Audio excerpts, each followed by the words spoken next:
అంటే కరోనా వ్యాప్తి అయితే ఎక్కువగానే ఉంటుంది. ఎందుకంటే ఇది highly infections and highly transmissible disease కాబట్టి కోవిడ్ ఫస్ట్ నుంచి కూడా. అది కూడా ఇప్పుడు మన పక్క రాష్ట్రాల్లో ఏదైతే JN.1 వేరియంట్ అంటున్నామో అది సబ్ వేరియంట్ ఆఫ్ ఒమిక్రాన్. అది కూడా హైలీ ఇన్ఫెక్షన్స్ అండ్ ట్రాన్స్మిసిబిలిటీ ఎక్కువ ఉంది కాబట్టి కేసులు ఎక్కువగానే స్ప్రెడ్ అయ్యే అవకాశం ఉంది. అలాగే మనము అటువంటి ఇల్నెస్ ఉన్న కేసెస్, ఇన్ఫ్లుయెంజా లైక్ ఇల్నెస్ అనే కేసెస్ని ఓపీలో ఎక్కువగా చూస్తున్నాము. కానీ అవి సివియారిటీ ఎక్కువ లేకపోవటం వల్ల మనకి హాస్పిటలైజేషన్స్ ఎక్కువ కావట్లేదు, లేకపోతే డెత్స్ కానీ మనం ఫస్ట్ వేవ్ సెకండ్ వేవ్లో చూసిన విధంగా అటువంటి పరిస్థితి లేదు. కానీ బట్ మనము ఈ కేసులు ఏవైతే ఉన్నాయో అవి ఓపీ వరకే పరిమితం ఉండటం వల్ల మనకి హాస్పిటలైజేషన్స్ లేవు. ఈ రోజున ఇప్పుడు గాంధీ హాస్పిటల్లో కోవిడ్ తోటి ఏ కేసు కూడా లేదు. అంటే నేను దాదాపుగా 4-5 రోజుల నుంచి కూడా అంటే కొంత సిమ్టమ్స్ ఎక్కువ ఉన్న వాళ్ళు చాలామంది ఉన్నారు. అంటే ఆ లైక్ జ్వరం సిమ్టమ్స్తో వచ్చిన వాళ్ళు కావచ్చు. గాంధీ ఆసుపత్రిలో ఎట్లాంటి ఓపీ ఉంది సార్ మనకి? అంటే మనము ఇప్పుడు రెస్పిరేటరీ ఇల్నెసెస్కి, అంటే ఇప్పుడు ఇన్ఫ్లుయెంజా లైక్ ఇల్నెసెస్ కోసము వాళ్ళని వేరే నుంచి సపరేట్ చేయడం కోసం సపరేట్ ఓపీ కండక్ట్ చేస్తున్నాం మనము. సో అంటే వాళ్ళని వేరే వాళ్ళలో కలవనీయకుండా, అది ఏ రకమైన వైరస్ అన్నా కావచ్చు, అది కోవిడ్ కావచ్చు, లేకపోతే other respiratory viruses like influenza virus ఉండొచ్చు, రెస్పిరేటరీ సిన్సిషియల్ వైరస్ ఉండొచ్చు, లేకపోతే స్వైన్ ఫ్లూ, ఇటువంటి ఏ వైరస్లు ఉన్నా కూడా మనకి అవి స్ప్రెడ్ అనేది డ్రాప్లెట్ ద్వారా స్ప్రెడ్ అవుతుంది. కాబట్టి మామూలు ఓపీలో కాకుండా సాధ్యమైనంత వరకు వేరే ఓపీ కండక్ట్ చేసి అందులో భాగంగానే మనం చేస్తున్నాము. వాళ్ళ నుంచే మనం శాంపిల్స్ రిసీవ్ చేసుకుంటున్నాము. తర్వాత ఇవే కాకుండా మనకి హాస్పిటల్లో severe acute respiratory illness sorry cases అంటాము, వాటి నుంచి కూడా మనము ఈ నమూనాలను తీసుకొని టెస్ట్కి పంపిస్తున్నాము.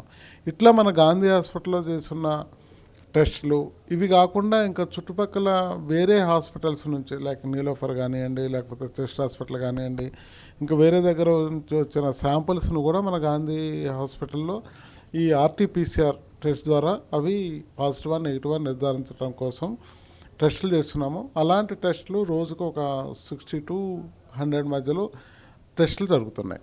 అంటే మన దగ్గర జీనోమ్ సీక్వెన్స్ సెంటర్ కూడా ఉంది కాబట్టి అక్కడ నుంచి ఎలాంటి రిపోర్ట్స్ ఉన్నాయి, జీనోమ్ సీక్వెన్స్ ఎట్లా జరుగుతుంది, ఎన్ని కేసులు పర్ డే మనకి టెస్ట్లో ఉంటాయి? అంటే జీనోమిక్ సీక్వెన్సింగ్కి మనం టెస్టులకు పంపాము. జీనోమిక్ సీక్వెన్స్ అంటే పాజిటివ్ వచ్చిన కేసులు మాత్రమే మనం జీనోమిక్ సీక్వెన్సింగ్కి పంపిస్తాము.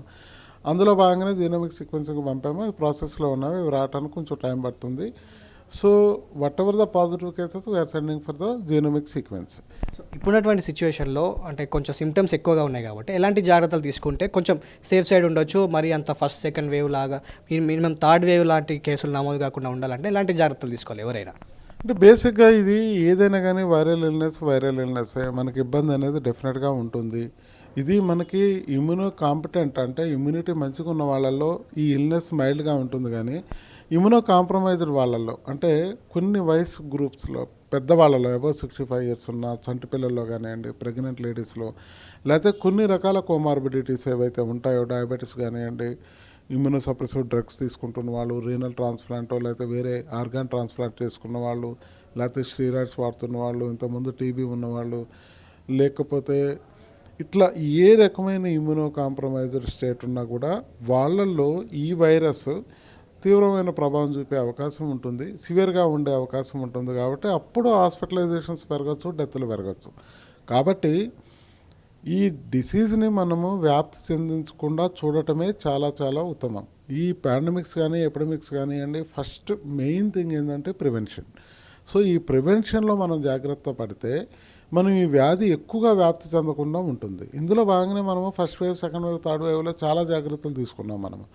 సో ఈ అప్పుడు తీసుకున్న జాగ్రత్తలు ఏవైతే ఉన్నాయో సోషల్ డిస్టెన్స్ కానివ్వండి, మాస్క్ కానివ్వండి, హ్యాండ్ శానిటైజేషన్, హ్యాండ్ హైజీన్ కానీ ఇవన్నీ పాటిస్తే ఇటువంటి రెస్పిరేటరీ డిసీజెస్ మనకు ఫాస్ట్గా స్ప్రెడ్ కాకుండా ఉంటుంది. సో దట్ హాస్పిటలైజేషన్ దాకా దారితీయదు, మరణాలకు దారితీయదు.